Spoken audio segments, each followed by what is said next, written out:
Hi, my name is Shelby Ann, and I was adopted. That probably seems like a weird way to introduce myself, but it's something that I struggled with for my entire childhood and something that greatly defines who I am now. I was a freshman in high school when I finally came to peace with who I was, and that happened with the help of music.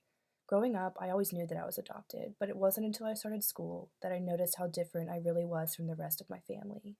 Being adopted was something that I battled in elementary and middle school.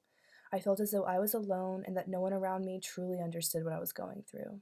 I loved my family, but I felt so different from every single one of them. I was blonde with curly hair and tanner skin. I was lanky and I always had a differing opinion.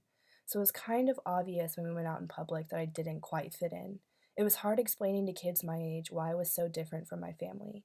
They would always ask questions that were difficult for me to answer, and it would push me farther and farther back into my shell. To try and be less different, I started tons of sports to hopefully find my passion, and ended up settling on dance.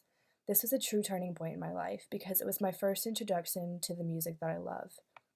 I was tired of adoption being the only special thing about me, so when I realized my love of music, I decided that I would involve it in the rest of my life in any way that I could. It soon became the biggest part of my life, and my family and friends took notice.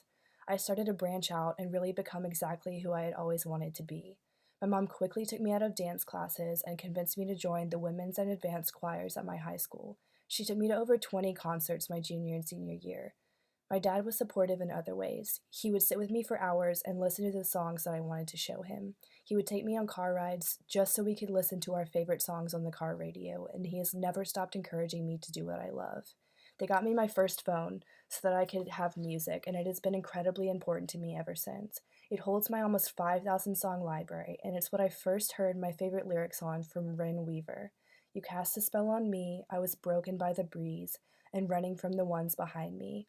Just in it for the game, a wild thing to tame, but you took my hand and ran beside me. I had finally found my passion and I was so happy, but I had no clue what to do with it until my neighbor told me about MTSU and their music business degree. With the help of many, many songs, I learned how to accept my true self. I would never be where I am today without the help of lyrics and artists alike. I am so grateful for the beautiful music that taught me how to stop taking my life and my family for granted.